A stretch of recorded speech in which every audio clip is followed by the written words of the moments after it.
Hallo almal en baie welkom by nog 'n sessie waar ons kyk na NGB artikel 4, die kanonieke boeke van die Heilige Skrif. Ons vat die Heilige Skrif in twee dele saam, die Ou en die Nuwe Testament. Dit is die kanonieke boeke waarteen niks ingebring kan word nie. Hulle getal in die kerk van God is soos volg: die boeke van die Ou Testament, naamlik die 5 boeke van Moses. Dis Genesis, Exodus, Levitikus, Numeri en Deuteronomium. Dan die boeke van Joshua, Rigters, Rut, 1 en 2 Samuel, 1 en 2 Konings, 1 en 2 Kronieke, genoem Paralipomenon, Esra, Nehemia, Ester, Job, die Psalms van Dawid, 3 boeke van Salomo, Spreuke, Prediker en Hooglied, die 4 groot profete, Jesaja, Jeremia, Esegiel en Daniel, en vervolgens die 12 klein profete, Hosea, Joel, Amos, Obadja, Jona, Micha, Nahum, Habakuk, Sefanja, Haggai, Sagaria en Maleagi.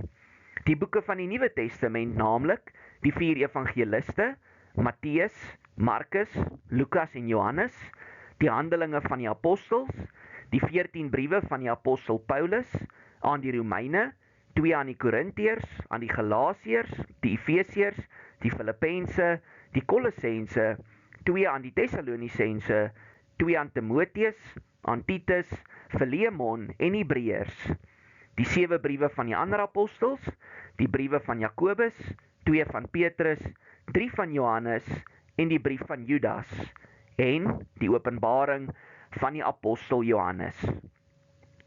Nou kom ons staan net vir 'n oomblik terug en kyk waar trek ons tans by die Nederlandse geloofsbelijdenis.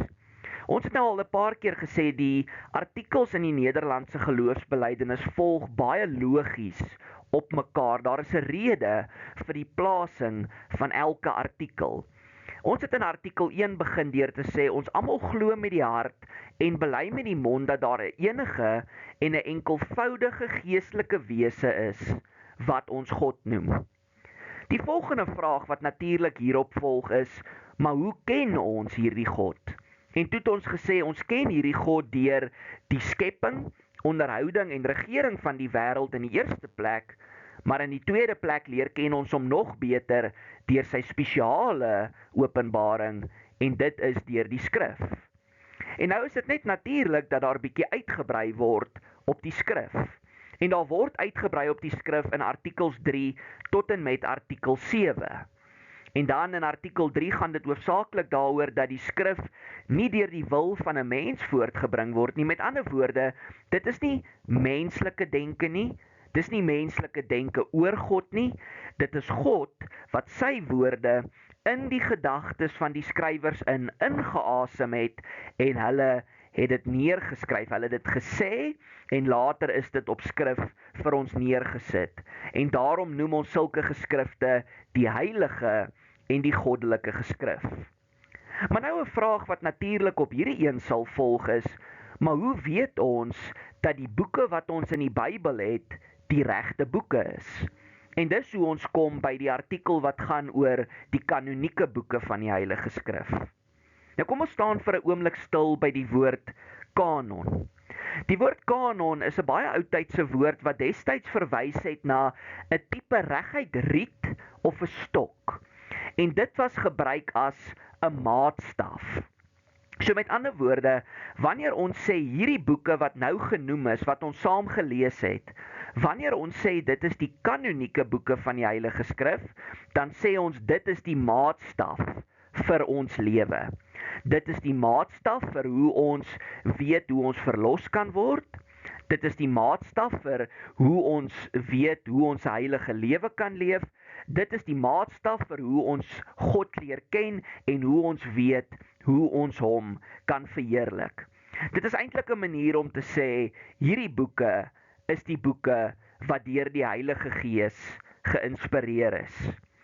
En dan sê Guido de Brès, en ons almal bely dit saam, die artikel begin weer met die woorde ons, dit is nie net sy belydenis nie, dis ons belydenis ook. Hierdie is die boeke waarteen daar niks ingebring kan word nie. Met ander woorde, hierdie boeke is so sekerlik deur die Heilige Gees geïnspireer, dat niemand enige iets teen hulle kan inbring nie. En dan sê hy, ons vat hierdie boeke in 2 dele saam. En dan is dit natuurlik die Ou Testament en die Nuwe Testament. Nou net so 'n paar gedagtes wat baie interessant is. Mens sien hierso hoe Guido de Brès, en dit is in vandag se wêreld ook die geval, baie van die boeke in kategorieë opdeel. Baie keer word boeke van die Ou Testament in kategorie opgedeel volgens hulle literatuur. Byvoorbeeld vandag neem ons Job, die Psalms, Prediker, Hooglied byvoorbeeld, en ons neem dit saam en sê dit is die poëtiese boeke of die wysheidsboeke. Ons noem byvoorbeeld die eerste 5 boeke die Pentateeg of die Wet van die Here, die Torah, dit beteken wet in Hebreëus. Maar hierso is daar ook al reeds vir ons 'n indeling gegee.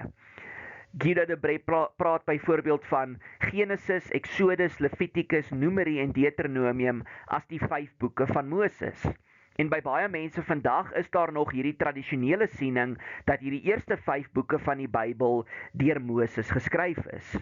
En dan is daar die boeke Joshua, Rigters, Rut, 1 en 2 Samuel, 1 en 2 Konings, 1 en 2 Kronieke. En baie van hierdie boeke, tesame met boeke soos Esra, Nehemia en Ester, sou ons vandag noem geskiedkundige boeke, want hulle vertel vir ons baie van die geskiedenis van sekere dinge. Dan het ons natuurlik Job. Job word geklassifiseer as 'n poëtiese boek of 'n wysheidsboek. Die Psalms, Spreuke en Prediker en Hooglied ook. Dis baie interessant, hierso word genoem die Psalms van Dawid. Nou ons weet nie al die Psalms is deur Dawid geskryf nie. Sommige Psalms is geskryf deur Asaf. Daar's 'n Psalm wat selfs deur Moses geskryf is. Daar's Psalms geskryf deur die seuns van Korag, maar die oorkoepelende term is die Psalms van Dawid. Dit verwys eintlik maar net na die Psalms in sy geheel.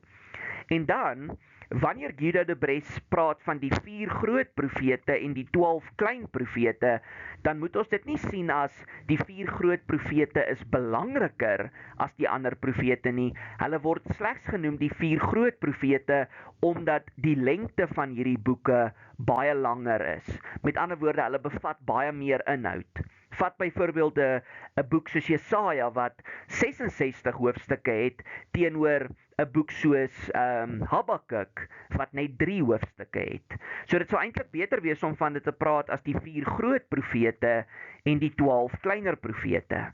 Dan deel Guido de Brès dit baie gepas op. Ons het die 4 evangelies, ons het die Handelinge van die Apostels, ons het die briewe van die wat ons noem vandag die algemene briewe. Dit is Jakobus, 1 en 2 Petrus, 1, 2 en 3 Johannes en dan die brief Judas. En baie interessant, onthou, hierdie brief van Judas is nie die brief van Judas Iskariot nie, dis die brief van Judas, Jesus se aardse halfbroer. En nou wat baie interessant is Guido de Brès praat van die 14 briewe van Paulus. En dan voeg hy by die brief Hebreërs. Nou, soos ons vroeër gesê het in die agtergrond, de Brès het gestudeer onder mense soos Calvin en Alasco. En op die ou einde, nadat de Brès hierdie belydenisskrif geskryf het, het hy dit vir Calvin gegee en vir Calvin gevra, is hierdie 'n goeie, gereformeerde samevatting en sistematiese opsomming van die skrif? En Calvin het vir hom gesê, ja, ek stem met alles saam, maar ek stem nie met jou saam dat Hebreërs deur Paulus geskryf is nie. Nou kom ons staan net vir 'n oomblik hierby stil. Hebreërs dis baie moeilik om te bepaal wie Hebreërs geskryf het, primêr omdat daar nie gesê word wie dit geskryf het nie. Dit begin nie soos Paulus se ander 13 briewe met 'n inleiding waar daar byvoorbeeld staan van Paulus, van Silvanus en Timoteus aan hierdie gemeente nie. Dit begin bloot met God het op baie kere, op baie maniere met ons gepraat deur die profete, maar in hierdie laaste dae het hy met ons gepraat deur sy seun. Daar is 'n tipe slot aan die einde, maar daar's nie enige aanduiding dat Paulus die brief geskryf het nie. Nou baie redes hoekom Meeste moderne mense glo dat Paulus nie hierdie brief geskryf het nie, is veelvoudig. Die een rede natuurlik is daar is nie 'n inleiding nie, daar's nie 'n briefgroet waar Paulus sê dis hy wat dit geskryf het nie. Die Grieks van Hebreërs is ook baie meer gesofistikeerd as die Grieks wat Paulus in sy ander briewe gebruik. Daar's temas wat in die brief aangespreek word wat Paulus nie in sy briewe aanspreek nie. Byvoorbeeld Jesus wat die Hoëpriester genoem word. Paulus noem hom nêrens anders die Hoëpriester nie. Maar nou sal ander mense wat sê wel Paulus kon hom nog steeds geskryf het, want as 'n mens kyk na Hebreërs in sy geheel, is Hebreërs eintlik in preekformaat geskryf.